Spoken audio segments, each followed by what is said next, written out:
네, 오늘 제가 느헤미야 1장 말씀으로 말씀을 드리겠습니다. 이 느헤미야는 특별히 하나님의 그 공동체, 하나님의 공동체를 세워가는 바로 이제 그런 시절, 하나님의 공동체를 세워야 하는, 무너진 것을 바로잡고 세워야 가야 되는 이제 그런 시절, 이 이스라엘 백성들의 이야기고, 또 그게 쓰임받은 이제 느헤미야라고 하는 나중에 예루살렘 총독이 되는데요. 이제 이러한 그 중심으로 해서 공동체를 세워가는 사람의 모습, 또 하나님의 집이 공동체가 어떻게 세워져야 되느냐, 이런 데 대해서 아주 놀라운 원리들을 우리에게 많이 보여주는 본문이라고 할 수가 있습니다. 우리 그동안 중직자 교육이 지금 진행되고 있는데요.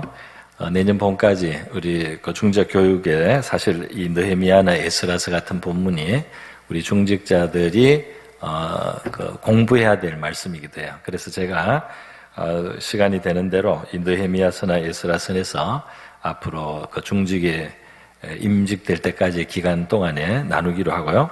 또 우리 성도님들 일반에게도 이것을 통해서 이 교회라고 하는 하나님의 공동체가 어떻게 세워져야 되고, 어떻게 하나님은 어떤 사람을 어떻게 사용하시는지, 이런 관점에서 굉장히 우리에게 많은 점을 시사하고 있기 때문에 오늘 느헤미야서를 한번 시작해 보는 것으로 말씀을 드리겠습니다.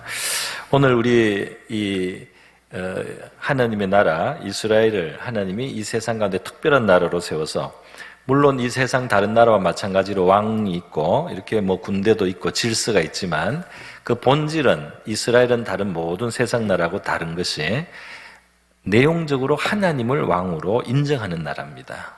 그래서 그것이 바로 이제 그 이스라엘이라고 하는 그 나라의 독특성이죠. 그 나라가 두 개로 쪼개져서 나중에 이제 남유다 왕국이 더 오래 남아서 이제 그걸 보존을 했는데, 이 남유다 왕국이 결국 BC 586년에 바벨론에서 멸망을 합니다. 이 죄가 너무 계속 누적이 되니까 하나님이 결국은 이제 심판으로 그 나라를 붕괴시켰어요. 붕괴시켰는데 끝은 아니고, 끝나는 것 같아도 끝이 아니에요. 그 성경의 이 구약 역사서의 끝인 이스라엘이 망했다가 끝이 아니고, 그 망한 나라를 하나님이 다시 일으키는 바로 이 장면까지 보여주십니다. 그래서 이 성경의 그 끝은 슬픈 끝이 아니에요. 인간이 죄인이어서 하나님의 은혜를 받고도 배은망덕하기도 하고, 끊임없이 우상을 따르기도 하고, 하나님을 바르게 섬기지 아니하고, 이렇게 자기의 탐심과 욕심을 따라가다가 결국은 이 죄가 많아져서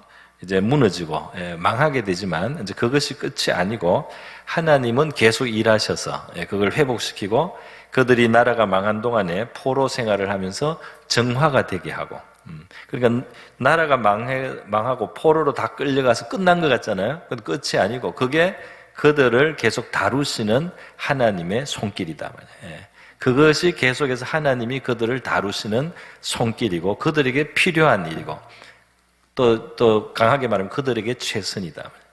그래서 그것이 나라가 망해야 되고, 그들은 포로로 끌려가야 되고, 이방 나라에 가서 고통을 받아야 되지만, 그러는 70년의 시간을 통해서 그들이 정화가 되고, 때가 됐을 때 하나님은 다시 이스라엘을 회복시키는 역사를 또 이루어요. 그러니까 하나님의 은혜는 정말 끝이 나지 않습니다. 할렐루야.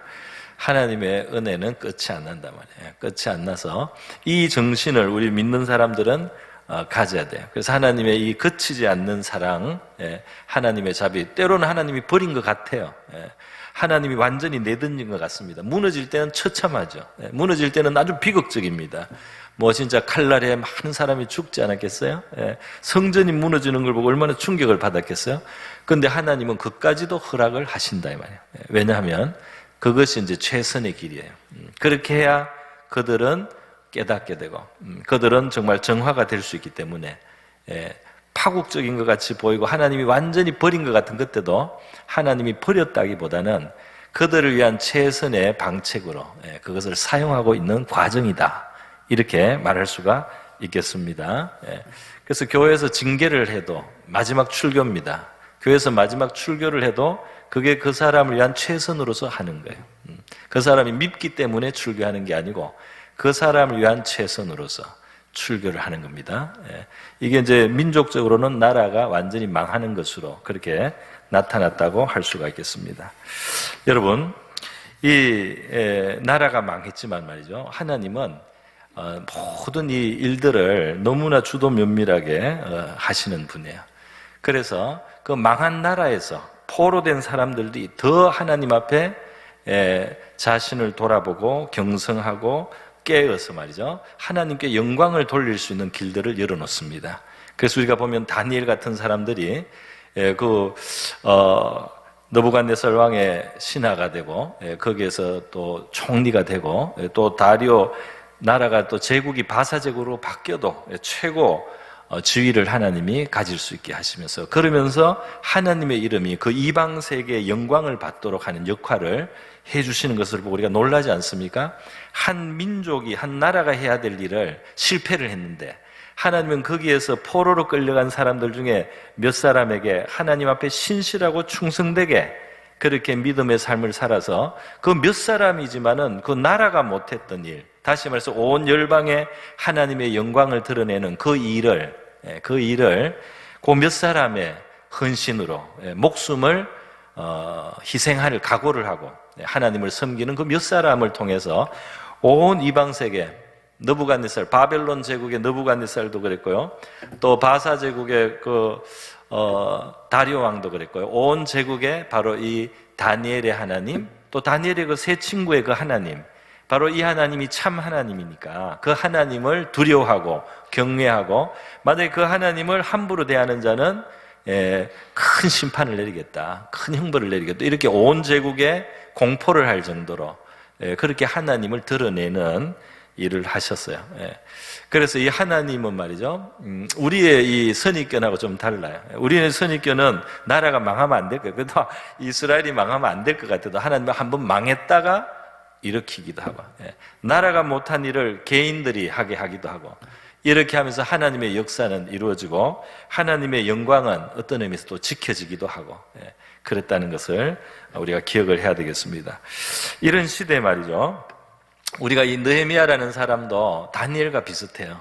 다시 말해서 포로로 끌려가고 외국에서 이제 살지만은 거기서 하나님이 이 사람을 높입니다. 그러니까 우리가 이 나라가 망했는데 자기를 점령한 나라에서 높아지면 되나?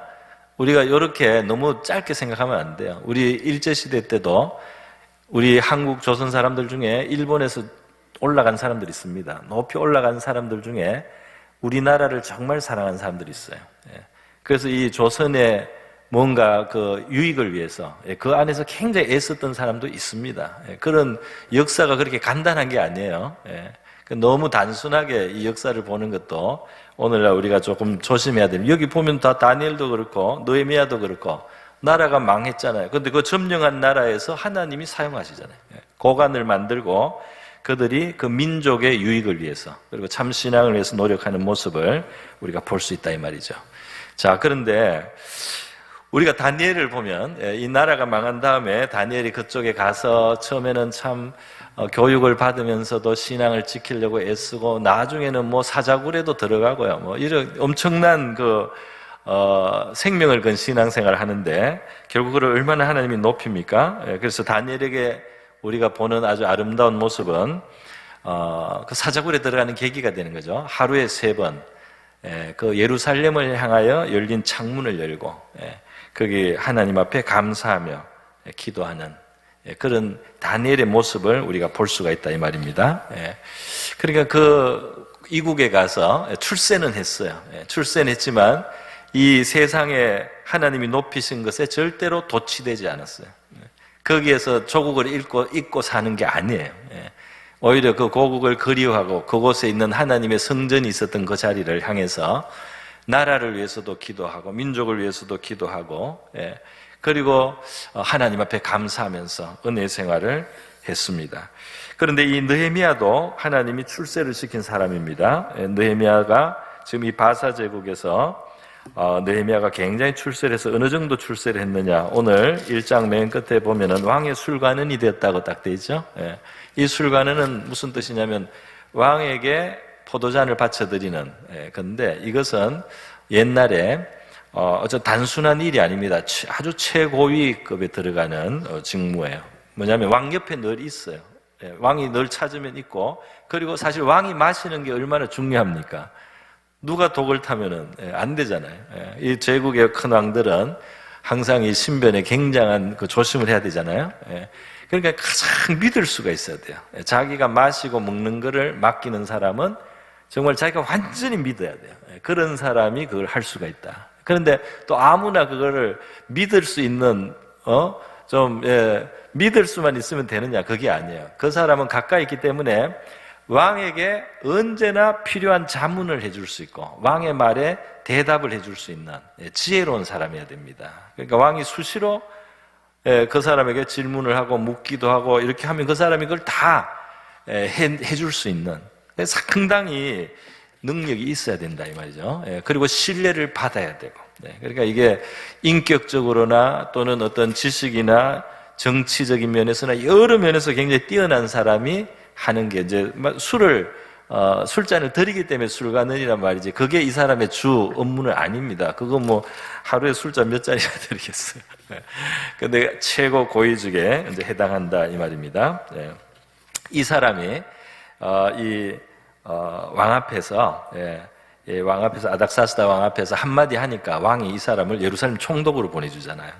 그걸 보면 이 사람의 지위를 알 수가 있어요. 이 사람이 무능한 사람이면 그렇게 할 수 없지 않겠어요? 근데 이 사람이 2장에 가면 왕한테 무슨 부탁을 하니까 왕이 그 소원을 들어서 이 사람을 예루살렘 총독으로 발령을 내는 겁니다. 그래서 그 민족을 위해서 일할 수 있도록 시간을 이제 주는 그런 장면이 나오는데요.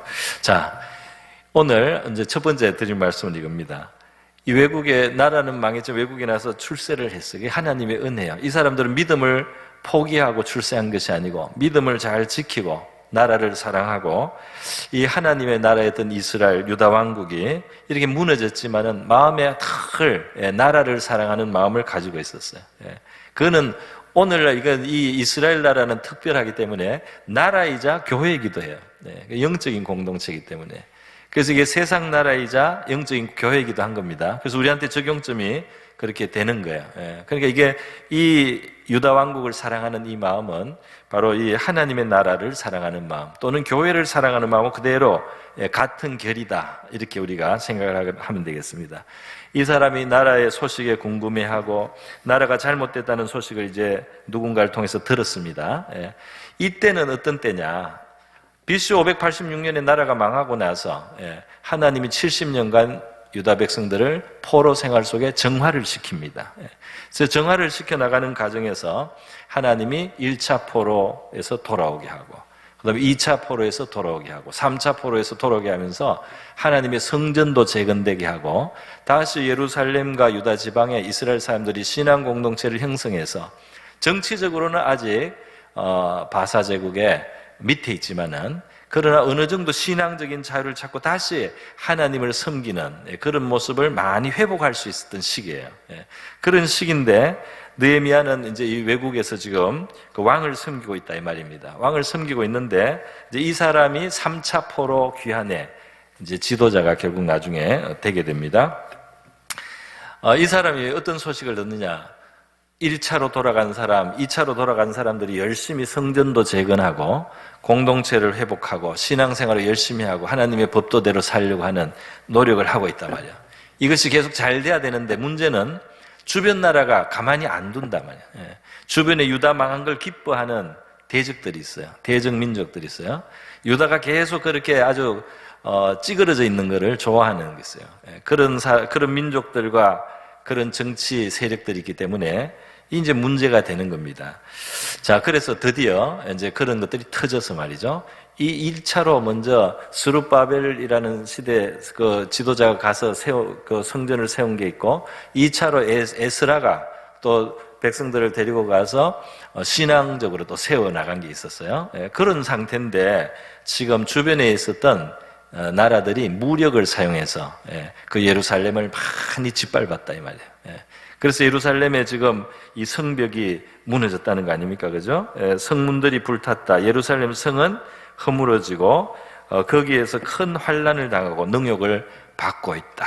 그리고 이 재건 사업이 이 진행되는데도 이렇게 공격을 당하고 회방을 당하는 일들이 있었다 이 말이죠. 이 소식을 느헤미야가 듣고 앉아서 울고 수일 동안 슬퍼했다. 또 금식했다 이렇게 돼 있어요. 그리고 이제 기도하는 내용이 이제 지금 나옵니다. 자, 여기서 하나만 딱 우리가 먼저 볼 수가 있어요. 그게 뭐냐면 이 사람은 자기 개인의 삶에는 아무 문제가 없어요. 또 자기 가족이나 자기 자식들이나 무슨 문제가 있겠어요. 제국에서 그렇게 등용이 높게 돼가지고 살아가는데, 그런데 그 사람은 그 세상에 자기가 누리는 낙에 취하 있지 않고 하나님의 나라를 생각합니다. 하나님의 백성을 생각합니다. 하나님의 믿는 그 성도들의 공동체를 생각합니다. 그리고 그들의 소식을 자기 일처럼 그대로 엮이고 있잖아요. 그죠? 그래서 거기에 불행한 일, 슬픈 일, 괴로운 일이 생겼다고 하니까 진심으로 마음 아파한다. 우리가 무엇을 기뻐하느냐도 우리가 어떤 인간인지를 드러내는 거예요. 여러분은 선과 의를 기뻐합니까? 선과 의가 있는 것을 여러분이 기뻐하면 여러분 속에 선과 의를 좋아한다는 거 아니에요. 그죠? 그러나 여러분은 남이 잘못됐을 때 혹시 기뻐합니까? 그게 우리가 딱 봐도 알 수 있잖아요. 그죠? 다른 사람의 불행을 기뻐하는 건 악한 거다. 때로는 우리 마음속에 그런 거를 발견하고 우리가 참 두렵게 여겨야 될 그런 죄성을 가지고 있다고 생각이 듭니다. 그런데 어쨌든 이 하나님의 공동체가, 그 예루살렘이, 그리고 그 유다 백성들이 재건해 나가던 공동체가 이방인들에 의해서 주변의 대적들에서 짓밟히고 능욕을 받고 성문이 불탄다, 이것을 들었을 때 그것이 정말 자기 슬픔이 되고 자기의 고통이 되고, 그래서 금식을 하게 되는 바로 이 마음, 이 마음이 귀하다 이 말이에요. 느헤미야를 바로 하나님이 쓰시는 이유다 이 말입니다. 제가 군대를 입대를 했는데 나중에 이제 나와서 들은 말이에요. 그게 뭐냐면은 제가 11월 달에 추울 때 입대를 했는데요. 나중에 들으니까 이제 그 옷 같은 거 정리해가지고 훈련소에서 집으로 보냅니다. 그럼 어머니들이 그걸 받아보고 보통 울어요. 여러분의 경험이 있을 겁니다. 우는데 나중에 들었습니다. 우리 어머니가 맞아 그 겨울에 방에서 못 주무셨다는 거예요. 방에서 안 주무시고 마루에서 주무셨다. 아들이 추운 데서 훈련 받고 있다고. 어머니가 그 편안하게 못 자는 겁니다. 그걸 나중에 듣고 어머니의 사랑을 이제 다시 한번 느꼈습니다. 저도 물론 어릴 때도 뭐 감기로 아주 독감을 앓거나 이제 밤새워서 어머니가 이렇게 간호하고 안 자고 내가 열이 나서 헛소리를 하면은 걱정하면서 이렇게 항상 깨어 계셨던 그 모습이 제가 기억이 나거든요. 참 사랑을 많이 받았다 그런 생각이 듭니다. 이제 사랑의 모습이죠. 고통을 같이 하려고 하는 거죠. 근데 이 느헤미야가 바로 그렇다 이 말이죠. 하나님의 도성이, 하나님의 공동체가 능욕을 받고 어려움을 당하고 환난을 당하니까 그것이 자기의 슬픔이 되고 거기에서 눈물이 나고 거기서 금식이 되는 바로 이 사람을 하나님이 사용하신다. 할렐루야. 정도의 차이는 있겠지만 이런 것을 깊이 슬퍼할 수 있는 그 마음을 하나님은 귀히 보신다. 이것은 뒤집어 말하면 바로 사랑이라는 거예요. 이게 바로 사랑이다. 그래서 그 아끼고 귀히 여기는 대상이 당하는 고통이 자기에게 다가오는 거예요. 그게 사랑이잖아요. 그죠? 저 사람이 막 피를 흘리고 쓰러진데 나는 아무렇지도 않다. 난 사랑이 없는 거겠죠? 그래서 저 사람이 조금 괴로운데도 내가 괴롭다. 그건 사랑이 많다고 할 수가 있겠습니다. 그래서 하나님께 우리가 쓰임을 받는 데 있어서 하나님의 나라를, 또 우리가 좀 쉽게 말하면 교회를, 우리가 교회를 얼마나 사랑하느냐, 이게 이제 중요한 겁니다. 어떤 사람은 교회에 무슨 안 좋은 일이 있으면 막 신나는 사람이 어쩌다가 있어요. 굉장히 악하죠? 굉장히 악합니다. 그죠? 교회에서 뭐 안 좋은 일이 생기는데 막 신나게 막 이야기를 하고 말이에요. 막 이렇게 막 전파를 하고. 그게 사랑인가요? 나는 어떤 사람한테 전화하다가 말 한마디 잘못해서 되게 혼난 적이 있어요. 그게 무슨 이제 뭐 큰 잘못한 말이라기보다 그 만약에 당신의 부모, 뭐 아버님이 돌아가시면 뭐 이렇게 되지 않나, 내가 뭐 설명을 하기 위해서 했는데 자기 아버지 죽는 이야기 했다고. 화를 내는 거예요. 그게 어떤 설명을 하기 위해서 내가 이제 이해를 시키려고 화를 했는데, 그래도 자기 아버지 죽음에 대해서 내가 말을 했다는 그 자체로 얼마나 화를 내는지 엄청난 효자죠. 그러니까 우리가 이 교회에 대해서나 하나님의 이 나라에 대해서 얼마나 이 마음 아프게 여길 줄 아느냐. 그것이 이제 우리에게 귀한 또 중요한 하나님이 쓰이는, 이게 말하자면 이 신앙 공동체의 리더십에 있는 겁니다. 이 느헤미야와 에스라는 이 지도자급이 되잖아요, 나중에.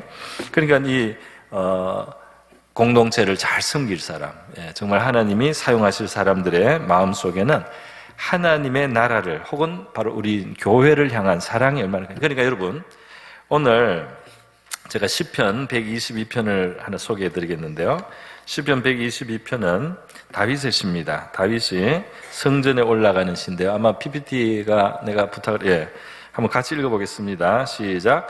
사람이 내게 말하기를 여호와의 집에 올라가자 할 때 내가 기뻐하였도다. 예루살렘아, 우리 발이 내 성문 안에 섰도다. 예루살렘아, 너는 잘 짜여진 성읍과 같이 건설되었도다. 지파들 곧 여호와의 지파들이 여호와의 이름에 감사하려고 이스라엘의 전례대로 그리로 올라가는도다. 거기에 심판의 보좌를 두었으니 곧 다윗의 집의 보좌로다. 자, 6절 같이 읽습니다. 시작. 예루살렘을 위하여 평안을 구하라. 예루살렘을 사랑하는 자는 형통하리로다. 아멘. 여러분, 예루살렘, 하나님의 성전이 있는 곳이잖아요, 그죠?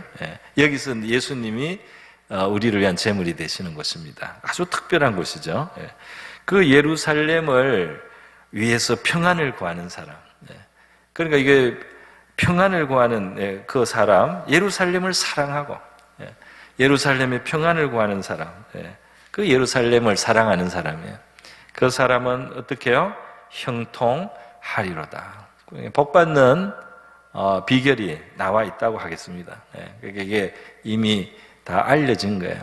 교회를 진정으로 사랑하면 우리가 하나님께 복을 받는다. 교회를 참으로 사랑하는 사람은 형통할 것이다. 할렐루야. 어떤 사람은 말로는 교회를 위한다고 하는데 교회의 평안을 해쳐요. 말로는 이 교회를 위하는데 이 평안이 없어요. 평안을 깨트립니다. 이거는 좀 의심스럽습니다. 그러니까 정말 평안을 구하느냐, 최선을 다해서 평안을 구하는 사람, 정말 예루살렘을 사랑하는 겁니다. 할렐루야. 교회를 사랑한다. 우리 솔로몬의 그 지혜로운 판결 있잖아요. 솔로몬의 지혜로운 판결을 보니까 뭡니까? 이 두 여자가 와서 한 아기를 자기 아기라고 서로 이제 다투는 거예요. 실상은 한 여자가 자기 아기를 그만 깔아서 그 아기가 자기한테 깔려서 죽었는데 아침에 죽은 아기를 다른 여자 품에 안기고 그 살은 아기를 자기 가져온 아주 희한한 사람이 있었어요. 그래서 이 죽은 아기를 나중에 보니까 자기 애가 아닌 거든 알거든요. 그래서 가서 보니까 이 여자가 자기 애를 안고 있는 거예요. 그 두 여자가 분쟁이 났는데 이제 데리고 왕 앞에까지 오게 된 겁니다. 솔로몬 왕 앞에. 솔로몬 왕이 이걸 딱 보니까 누가 뭐 옆에서 뭐 사진을 찍어 놓은 것도 아니고 옛날에 그걸 어떻게 찾아요? 그러니까 칼을 가져오라 그랬죠. 칼을 가져서 얘를 쪼개라는 거예요. 둘 다 이 애가 자기 애라고 하니까 쪼개서 반씩 주자. 그래서 사람이 보면 이게 지혜로운 왕인 줄 알았더니 미친 왕이다. 이런 생각을 했을 수도 있습니다. 그런데 이게 지혜로운 왕이에요. 그걸 쪼개라는 거예요. 그래서 시퍼런 큰 칼을 들고 왔습니다. 그래서 이제 신하 하나가 칼을 대려고 하니까요. 어떻게 됩니까? 네, 여러분 잘 알죠? 친모가 있잖아요. 친모가 벼락같이 나서는 거예요. 벼락같이 나서서 쪼개지 마시라는 거죠. 쪼개지 말고 주라는 거예요. 내가 주장을 안 할 테니까. 내가 주장을 안 할 테니까 주라고. 그랬더니 이 가짜 여자가 가짜 엄마가 뭐라고 하는 줄 알아요? 아니라 쪼개라는 거예요. 아시겠습니까? 자기가 그 남의 애 키우는 것보다 그 여자가 애하고 사는 게 싫은 거예요. 그래서 쪼개라고 그러는 거예요. 이제 그때 왕이 판결을 내리지 않습니까? 이제 양보한 저 여자한테 아기를 주라. 친모다. 이제 그 정도 되니까 모든 사람들이 이해가 됐습니다. 이해가 된 거야. 아, 참 엄마를 찾아내기 위해서 쪼개라고 했구나. 그랬더니 정말 악한 사람은 악을 드러내고, 그 친엄마는 사랑을 드러내고. 할렐루야. 그래서 이 교회의 시련과 어려움 속에, 어려운 시절과 세월 속에 진주와 진짜 보석이 드러나게 되죠. 그래서 환난과 시련의 시간에 참 믿음이 드러납니다. 참 사랑이 드러난다 이 말이에요. 정말 누가 교회를 위하는가? 정말 누가 나라를 사랑하는가? 누가 진짜 충신인가? 이것은 이제 어려운 시절을 통해서 드러나는 거예요. 어려운 시절에 즐거워하는 사람, 기뻐하는 사람, 평안한데도 불화를 가져오는 사람, 이 사람들은 좀 문제가 있다고 하겠습니다. 여러분, 오늘 우리는 이 한 가지를 배웠어요. 이 교회를 사랑하는 사람, 예루살렘을 지금 사랑하고 그 평안을 구하고 그것 때문에 양보도 하는 바로 그 사람은 복을 받을 사람이요. 그 사람을 하나님은 형통하게 하실 줄 믿습니다. 교회를 위해서 우리의 양보, 또는 우리의 희생, 그죠? 우리의 봉사, 그 평안을 지켜주기 위해서, 그것이 참 사랑이에요. 하나님을 섬긴 것입니다. 그런데 주장하고 평안을 깨서라도 내가 원하는 대로 하고 막 이런 사람들이 있어요, 그죠? 그게 진짜 예루살렘을 사랑하는 것인가? 정말 예루살렘을 사랑하기 때문에 그런가? 아니면 다른 것을 사실은 추구하고 있는 건가? 그거를 돌아봐야 되는 거죠. 교회 이름으로 어떤 명분은 있으나 그 본질이 진정한 사랑이냐? 그것을 우리는 물어야 되겠고요. 하나님께서는 그런 우리가 기회를 가질 수 있도록 환경도 때때로 허락해 주시려고 생각합니다. 여러분, 예루살렘을 사랑하는 자는 형통하리로다. 오늘 이 말씀 하나를 기억하고 돌아가시기를 바랍니다. 교회를 진정으로 사랑하면 여러분이 형통하게 될 것이다. 그런데 교회를 섬긴다고 뭐 하고 하면서도 그냥 교회를 어지럽게만 하고 형통이 다 날아가게 하고 말이죠. 쪼개라고 막 하고 말이죠. 막 이러는 사람은 그 형통하게 좀 어렵지 않겠어요? 결국은 그래서는 안 되겠죠. 여러분, 이 시편 122편 자체가 얼마나 다윗이 예루살렘을 사랑하는가가 보이잖아요. 예루살렘, 예루살렘, 예루살렘아, 예루살렘, 꼭 살아있는 사람을 대하듯이 그렇게 말하지 않습니까? 잘 짜여진 성읍 같도다. 내가 예루살렘에 발을 하나 딱 들이는데 얼마나 역사적인 순간인가. 교회를 너무 사랑해서 교회를 늘 이렇게 청소하는 분도 있고, 그죠? 교회를 진짜 제가 예전에 보니까 화장실부터 청소하시더라고요. 우리 교회도 있고 제가 다른 교회도 그래요. 하나님을 사랑하고 은혜를 감사해서 할 수 있는 걸 보니까 진짜 이 건물교회라도 이 사랑하고 그걸 섬기려고 하는 거예요. 그런 정신이 참 아름다운 정신이다, 그렇게 믿습니다. 그래서 다윗은 왜 이렇게 예루살렘을 사랑을 하느냐? 이게 하나님의 보자고 하나님의 전이 있는 곳이고 여기서 하나님을 예배하는 곳이라서 그런 거 아니에요? 그러니까 결국 예루살렘을 사랑하는 것은 연장하면 그 예루살렘을 택하신 하나님을 사랑하는 거다. 교회를 사랑하는 결국 어디로 가는 거냐?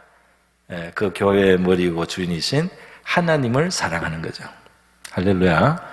그래서 이 교회를 진심으로 사랑하는 것으로서 우리 하나님을 향한 우리의 참 사랑이 증거된다, 이렇게 말할 수가 있겠습니다. 그리고 우리가 정말 교회를 위해서 진정한 그 사랑의 표현들이 교회를 향해서 주어졌을 때 주님은 그것을 기억해 주실 줄 믿습니다. 그걸 갚아주시겠죠, 때가 됐을 때. 그래서 여러분, 교회 때문에 기뻐하는 다윗의 모습, 예루살렘 때문에, 또 예루살렘이 무너졌을 때 슬퍼하는 느헤미야의 모습, 다 그게 사랑인 거예요. 그 사랑의 사람들을 하나님은 사용하셨다. 그 사랑의 사람을 통해서 하나님의 역사를 이루어 가셨다 하는 것입니다. 하나님은 아브라함에게 아주 유명한 말씀한 게 있죠. 뭡니까? 아브라함에게 뭐라고 하셨느냐면, 너를 축복하는 자는 내가 축복하고 너를 저주하는 자는 내가 저주하겠다, 이런 말씀을 했어요. 그러니까 그게 아브라함의 후손들까지 있어서 예루살렘을 함부로 또는 유대인들을 함부로 저주하지 말자, 이런 주장을 하는 분들도 있어요. 그것도 뭐 그럴 수 있겠죠. 어쨌든 아브라함을 축복하는 자는 축복을 받고 아브라함을 저주하는 자는 저주를 받겠다. 이렇게 하나님이 그 아브라함을 귀하게 여겨주시는 거잖아요. 근데 조금 이제 그걸 바꾸면 마찬가지예요. 예루살렘에게로, 교회에게로 가는 겁니다. 우리가 교회를 축복하는 사람은 축복을 받을 것이요, 교회를 저주하는 사람은 저주를 받을 것입니다. 그렇게 교회를 짓밟는 권력이나 사상들이 무너지는 거예요. 공산주의가 무너지고 교회를 아주 미워하고 핍박하는 권세자들이 반드시 몰락합니다. 그래서 그 저주를 받는 거예요. 우리 하나님의 교회를 사랑하고 진심으로 섬긴 것들이 우리의 복이 되고 우리의 자자손손 복의 밑거름이 될 줄로 믿습니다. 우리 하나님의 교회를 사랑한 그것으로 우리의 자자손손이 복을 받게 하는 저와 여러분 될 수 있기를 바랍니다. 어떤 사람은 진짜 형편이 안 좋지만은 하나님을 향한 사랑이 교회를 어떤 모습으로 섬기는 것으로 이제 나타나는 거죠. 하나님이 하나 그거를 기억하셨다가 그의 삶에 갚으시고 아름다운 유종의 미를 맺게 하시고 그의 자손들까지 복 주시는 일이 있다고 저는 믿습니다. 자, 그래서 여러분 이 교회를 사랑하는 마음을 느헤미야에서 우리가 봤습니다. 예루살렘을 사랑하는 귀한 마음, 우리가 본받을 마음이고 또 하나가 있어요. 또 하나는 뭐냐? 책임을 지는 마음이에요. 책임을. 어떤 책임을 지느냐? 바로 지금 이 불행한 상황이 닥친 것, 결국 나라가 무너지고 지금도 어려움을 당하고 있는 이 모든 것을 전체적으로 나의 잘못, 우리 집의 잘못, 우리의 잘못으로 이렇게 인정을 한다 이 말이에요. 그게 이 느헤미야의 기도에 나오지 않습니까? 5절에 보면 하늘의 하나님, 크고 두려우신 하나님, 주를 사랑하고 주의 계명을 지키는 자에게는 언약을 지키며 긍휼을 베푸시는 주여, 간구하나이다. 이제 주의 종들인 이스라엘 자손을 위하여 주야로 기도하며 우리를 이스라엘 자손이 주께 범죄한 죄들을 자복하오니 주는 귀를 기울이시며 눈을 여시사 종의 기도를 들으시옵소서. 나와 내 아버지의 집이 범죄하여 주를 향하여 크게 악을 행하여 주께서 주의 종 모세에게 명령하신 계명과 율례와 규례를 지키지 아니하였나이다. 이렇게 하잖아요. 이게 무슨 말이에요? 그러니까 사실 느헤미야를 이렇게 하나님이 사실 복을 주시고 있고 앞으로도 귀하게 쓰시는 것은 느헤미야가 하나님 앞에 경건한 사람이요, 하나님이 정말 복을 주실 만한 사람이죠, 사실은. 그런데 여러분, 이 불행을 당한 자리에서 자기를 거기에 포함시켜서 책임을 짊어진다 이 말이에요. 나는 이렇게 그래도 경건하게 의롭게 살았는데 지금 이런 또 일을 당하는 걸 보니까 그 예루살렘에 있는 사람들이 정말 형편없구만. 봐, 나는 하나님이 이렇게 나를 높였어, 이 외국에 와가지고. 그러니까 하나님이 얼마나 나를 인정하는 거야. 나는 경건하단 말이야. 근데 예루살렘 거기 왜 그래? 거기에 왜 그렇게 또 짓밟히고 왜 성문은 불을 타고 왜 적국이 와가지고 다 성을 무너뜨려? 너희들이 뭐 또 잘못했구만. 너희들이 얼마나 하나님이 너희들을 기뻐하지 않으면 그런 또 고통을 줬겠어. 이렇게 말을 해도 누가 뭐라고 할 수 있겠어요?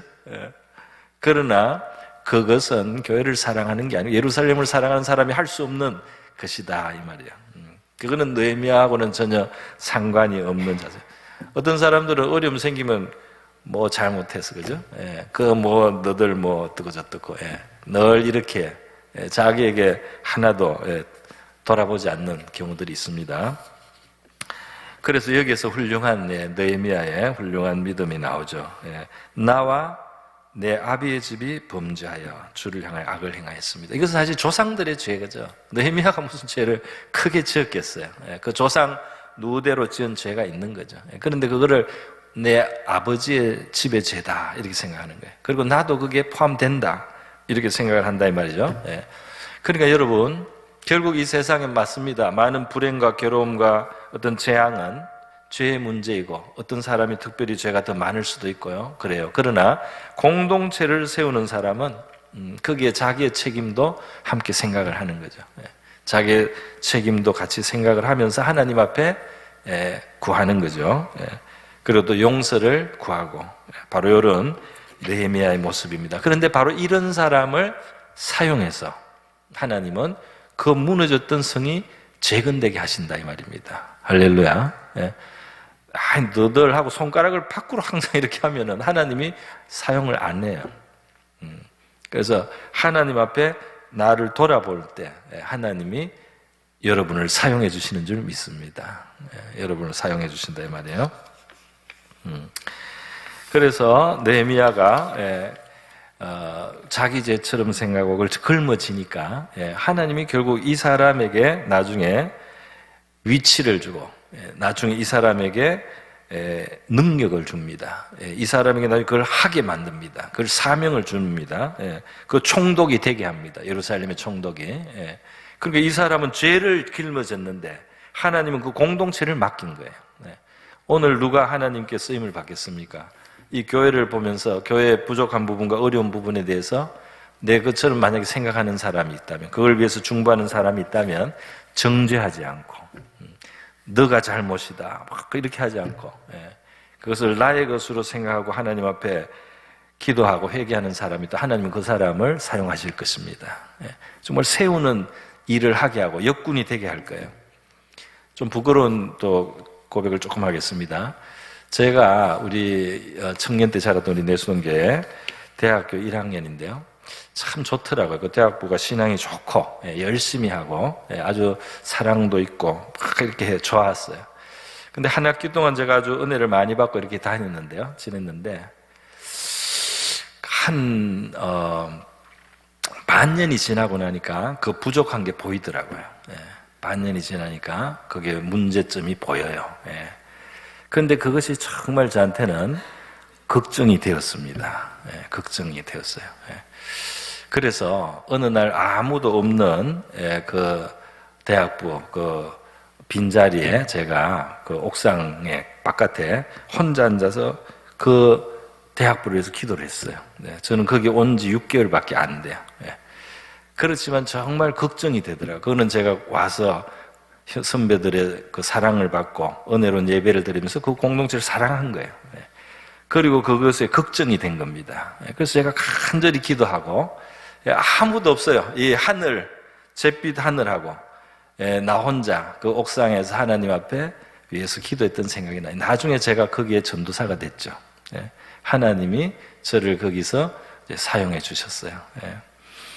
모르겠습니다. 저는 제 마음속에 하나님이 그때 저를 보신가 보다 이런 생각을 나중에 하게 되더라고요. 그때가 생각이 나더라고요. 생각이 나면서 하나님 그때 나를 보셨나 보다 이런 생각을 하기도 했습니다. 여러분, 여러분이 교회를 사랑해서 위에서 하는 그 기도, 하나님 앞에서 하는 그 기도를 들으시고 여러분을 하나님이 교회에서 사용하시고 하나님의 나라에서 위치를 주시고 하나님의 나라에서 역할을 주실 줄 믿습니다. 손가락을 돌리지 말고 네가 잘했다 못했다 그러지 말고 그 짐을 짊어지는 사람이 결국 하나님께서 권세도 지우실 줄 믿습니다. 지위도 지어주시는 거예요. 예수님이 온 인류의 그죠? 최고의 영광을 받으시는 자리였어요. 그게 왜 그렇습니까? 죄를 짊어졌잖아요. 예수님이 자기 것처럼 젊어졌잖아요. 그죠? 그걸 짊어지신 그분에게 영광과 존귀와 찬송과 권능이 영원 무궁토록 세세 무궁토록 영원히 하나님의 나라에서 찬양을 받게 하시는 줄 믿습니다. 그 하나님 나라의 원리다 이 말이에요. 자, 마지막으로 한 가지만 더 말씀드리겠습니다. 이것은 이제 바로 책임을 지는 사람. 세 번째로 드린 말씀은 바로 이거예요. 9절에 나오는 대로 기도를 하고 이제 하나님 앞에 이 공동체를 위한 기도를 하는데요. 이 기도의 내용이 뭐냐 하면 근거가 참 좋은 근거를 가지고 기도를 하는 거예요. 그게 뭐냐면 바로 하나님이 하신 말씀을 딱 붙들고 그거를 가지고 기도를 한다. 그거를 깔고 그거를 기초로 해서 하나님 앞에 간구하는 바로 그런 모습입니다. 9절에 만일 내게로 돌아와 내 계명을 지켜 행하면 너희 쫓긴 자가 하늘 끝에 8절부터요. 8절에 옛적에 주께서 주의 종 모세 이것도 PPT가 있는데 없나요? 예. 옛적에 주께서 주의 종 모세에게 명령하여 이르시되 만일 너희가 범죄하면 내가 너희를 여러 나라 가운데 흩을 것이요 만일 내게로 돌아와 내 계명을 지켜 행하면 너희 쫓긴 자가 하늘 끝에 있을지라도 내가 거기서부터 그들을 모아 내 이름을 두려고 택한 곳에 돌아오게 하리라 하신 말씀을 이제 청하건대 기억하옵소서 그랬어요. 그러니까 하나님이 하신 말씀을 기억하고 있다가 그걸 가지고 이제 기도를 하는 겁니다. 맞습니다. 하나님, 우리가 범죄하면 우리를 온 세상에 그냥 흩어버린다고 했어요.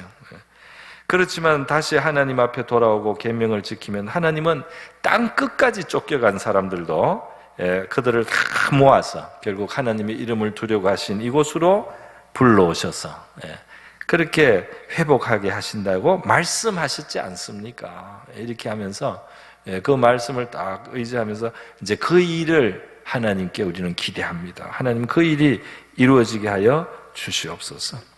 이렇게 말씀을 가지고 기도를 한다 이 말입니다.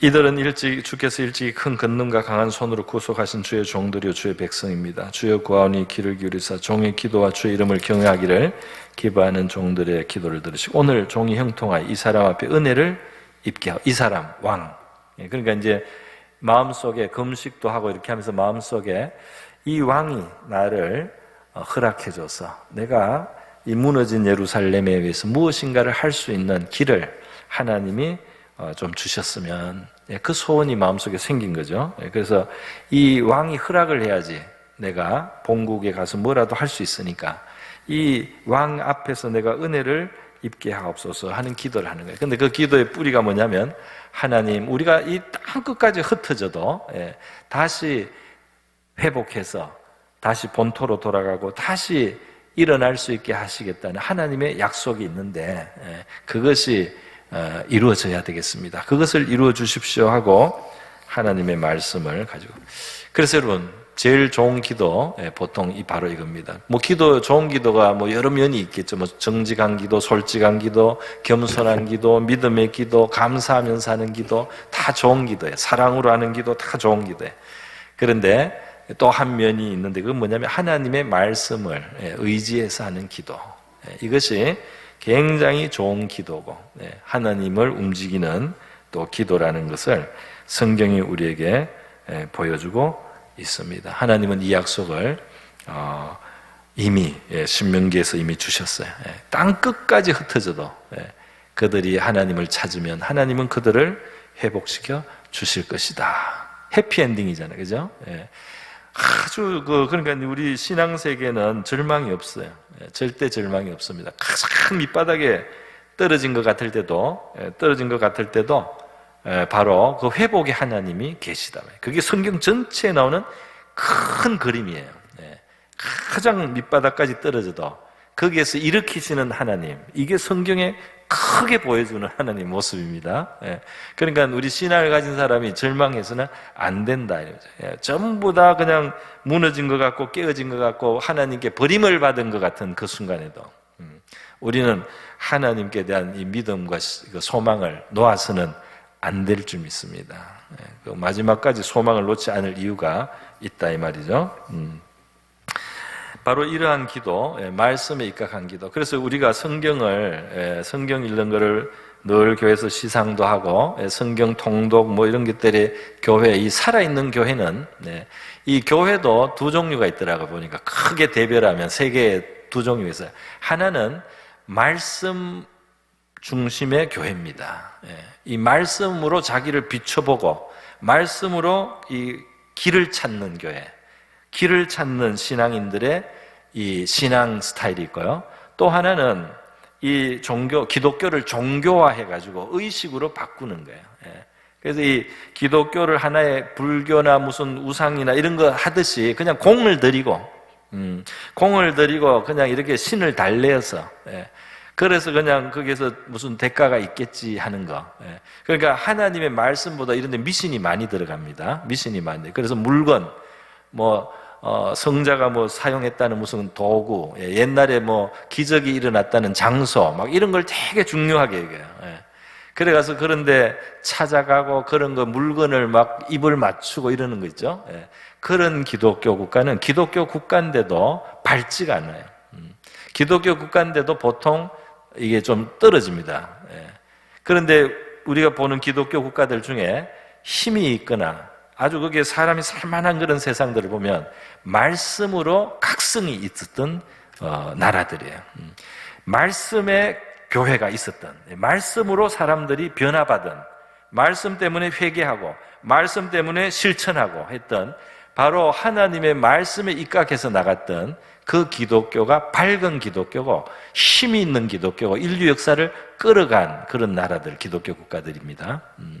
그래서 여러분, 바로 우리 한국교회도 말씀의 그 강조가 많았기 때문에 사실 이만큼 올 수 있었던 것 같아요. 지금 우리도 다시 늘 하나님의 말씀이 우리에게 굉장히 소중하고 중요한 것이 되고, 기도할 때도 그 말씀에 입각해서 하는 기도, 이런 정신을 우리가 늘 계속해서 배워야 할 줄 믿습니다. 말씀을 가진다는 건, 그건 바로 그 말씀하신 분을 중요하게 생각한다는 거예요. 내가 그냥 공을 들여서 뭘 하는 게 아니에요. 내가 공을 들여서 하나님을 감동하는 게 아니고 그 말씀하신 하나님께 진짜 관심을 가져야 되는 거예요. 그 말씀하신 그 하나님이 그 말씀을 행하실 것에 대한 그 믿음과 신뢰, 기대를 가진 바로 이런 신앙이 하나님이 기뻐하시는 신앙이다, 이 말입니다. 물건, 돌부처에게도 큰 나무에게도 불상 앞에서도 공을 많이 들여서 그냥 지성감천으로 뭔가 되는 거, 그게 아니고 말이죠. 하나님이 뭘 말씀하시고, 하나님은 뭘 약속하시고, 하나님은 뭘 기대하시고 명령하셨나요? 거기에 관심을 가지는 게 정말 그 신에게 관심을 가진 거다, 이 말이에요. 그래서 우리가 하나님 앞에 참 관심을 가진, 내 중심이 아니라고 하나님 중심의 참 신앙이죠. 이제 그 모습을 하나님이 기도합니다. 시간이 많이 되어서 마지막 마치겠습니다. 우리 야곱이 창세기 32장에 보면 위기를 당했어요. 이제 고향으로 돌아가려고 하는데 형 에서가 400인을 거느리고 군대와 같죠. 그렇게 막 마주 나온다고 하니까 내 원한을 안 입고 아직까지 있다가 저렇게 군사를 이끌고 나를 쳐 죽이려고 오는구나, 이런 생각이 들 수밖에 없었어요. 그래서 야곱이 그 밤에 약복강에서 밤새워서 하나님의 복을 구하는 그런 장면이 나오는데요. 그 기도 시작하는 부분에 보면 이런 게 있습니다. 야곱이 또 이르되 32장 9절에 내 조부 아브라함의 하나님, 내 아버지 이삭의 하나님 여호와여, 주께서 전에 내게 명하시기를 내 고향 내 족속에게로 돌아가라, 내가 내게 은혜를 베풀리라 하셨나이다. 그러니까 내가 지금 가는 이 길은 하나님이 명령하신 대로 가는 길입니다, 이렇게 고백을 하는 거예요. 하나님의 말씀 안에 지금 자기가 있다는 거죠. 나는 주께서 주의 종에게 베푸신 모든 은총과 모든 진실하심을 조금도 감당할 수 없사오나 내가 내 지팡이만 가지고 이 요단을 건넜더니 지금은 2때나 이루었나이다. 내가 주께 간구하니 내 형의 손에서, 에서의 손에서 나를 건져내시옵소서. 내가 그를 두려워하면 그가 와서 나와 내 처자들을 칠까 겁이 나기 때문이니다. 이게 끝이 아닙니다. 12절의 중요한 말씀이죠. 같이 읽습니다. 시작.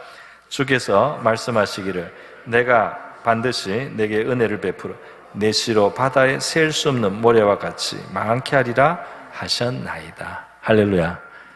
할아버지 아브라함에게 하나님이 하셨던 말씀을 이 야곱이 기억하고, 그 당시에는 성경책은 없지만 들은 말씀이잖아요. 하나님이 하셨던 말씀 대대로 전승을 하고 외우고 마음속에 담아두고 그랬던 말씀이에요. 그래서 하나님의 그 약속 다 기억하면서 내가 여기서 지금 끝이 나면 안 됩니다. 여기서 우리가 다 끝이 나면 안 됩니다. 하나님, 이 말씀이 이루어져야 됩니다. 그렇기 때문에 형 에서의 손에서 구하시옵소서. 이러면 하나님이 참 그놈, 내가 이거 거절 못하게 물고 늘어지는군, 이렇게 하나님이 싫어하는 게 아니라 내가 한 약속을 그렇게 내가 지킬 줄로 네가 생각하니까 기특하다. 내가 한 약속을 내가 신실하게 지키는 하나님이라고 네가 믿고 나오니까 내가 그것을, 그 믿음을 의로 보고 그 의를 갚아주리라. 할렐루야. 그 말씀에 대한 믿음과 신뢰를 하나님이 축복하신 줄 믿습니다. 여러분, 말씀을 끝내겠습니다. 바로 이 하나님 앞에 쓰임받고 또 공동체를 세우는데 귀 사용된 느헤미야가 보니까 하나님의 나라를 사랑했다. 그리고 책임을 자기가 감당하려고 했다. 그리고 말씀을 가지고 기도했다. 오늘 우리도 그러한 자세, 신앙의 자세를 배우고 하나님 앞에 쓰임을 받는 그런 저와 여러분 될 수 있기를 주님의 이름으로 축복합니다.